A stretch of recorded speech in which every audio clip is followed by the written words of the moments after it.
Esta é a história de um dos principais filósofos do Iluminismo e precursor do Romantismo, o pai da pedagogia moderna, autor de obras de sucesso, músico, escritor, compositor, Jean-Jacques Rousseau. No dia 28 de junho de 1712, em Genebra, Suíça, Isaac Rousseau e Suzanne Bernard tiveram um filho, Jean-Jacques Rousseau. Mas, infelizmente, Suzanne faleceu na sequência do parto. A criança, até então, cresceu sob a tutela do pai, até este fugir por problemas com a justiça. Tornando-se órfão, passa a viver com os tios e lá começa a interessar-se pela literatura. Ao cumprir os 16 anos, Rousseau renuncia ao calvinismo, no qual fora criado, e converte-se ao catolicismo. Ainda com 16 anos, conhece a Madame de Warrens, uma escritora burguesa iluminista, 13 anos mais velha do que ele. A Madame protegeu e acolheu Rousseau, iniciou-o na música, completou a sua formação intelectual e acabou por se tornar sua amante. Foi também durante esta altura, em Paris, que se iniciou no mundo das letras e em 1741 escreve Narciso, uma obra cômica.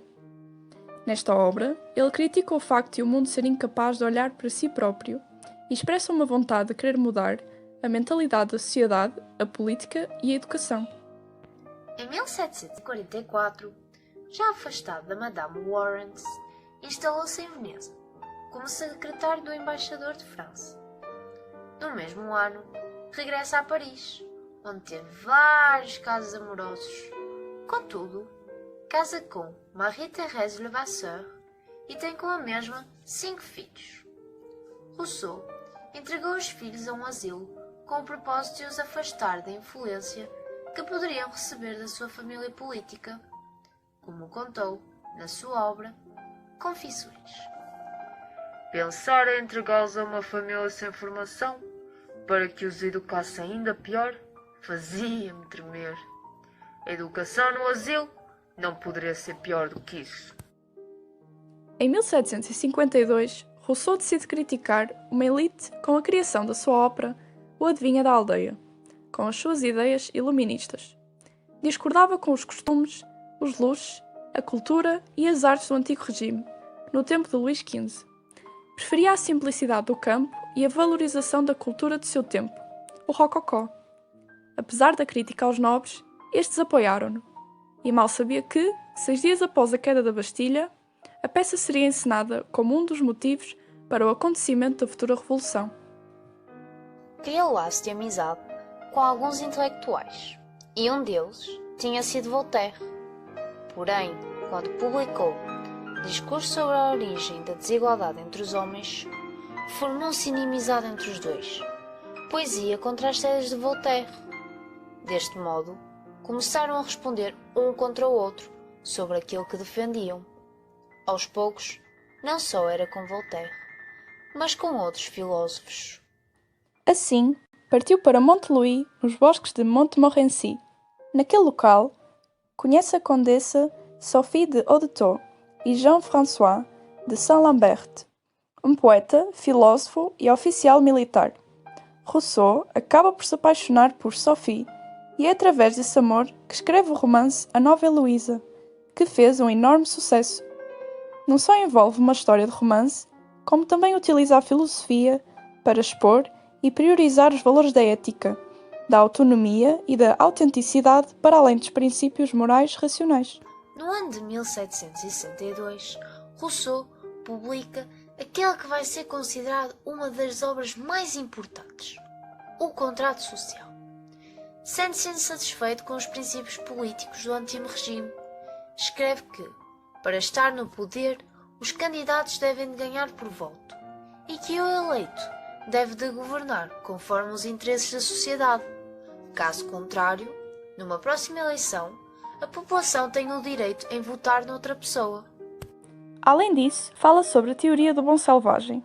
Considera que quando nascemos somos bons e os nossos comportamentos são alterados por causa da sociedade, que os corrompe. As suas ideias acabaram por não satisfazer a todos. Por isso, o Parlamento de Paris condenou as suas obras e mandou detê-lo, Foi através de um aviso prévio que pôde fugir para a Suíça a tempo. Passado 2 anos, conheceu o político corso, Pascal Di Paoli, que o designou para escrever sobre o curto período da Constituição da República Córsega. No contrato social, referiu o seguinte: Existe ainda na Europa um país com legislação capaz. É a ilha da Córsega. Tenho o pressentimento que, um dia, esta pequena ilha espantará a Europa. Achando que estava tudo calmo, voltou a ser perseguido, desta vez pelo clero, e mais uma vez tem de fugir.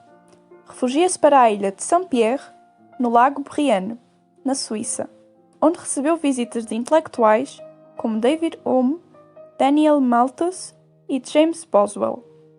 Hume chega a convidar Rousseau para ir para a Inglaterra e oferece-lhe proteção. Depois, ainda chegam a ir para uma constante errância pelas províncias francesas. Com as perseguições, Rousseau começa a entrar em paranoia, pois desconfiava de tudo e de todos ao seu redor.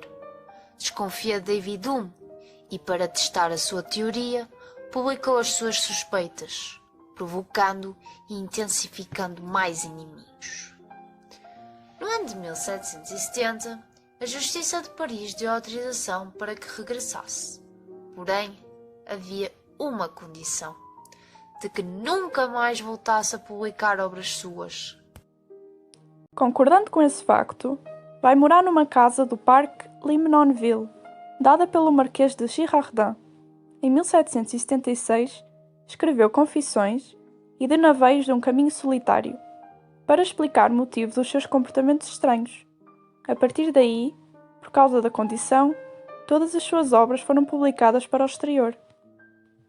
No dia 2 de julho de 1778, em casa do Marquês Girardin, dos poucos amigos que lhe restavam, teve um infarto e acabou por falecer.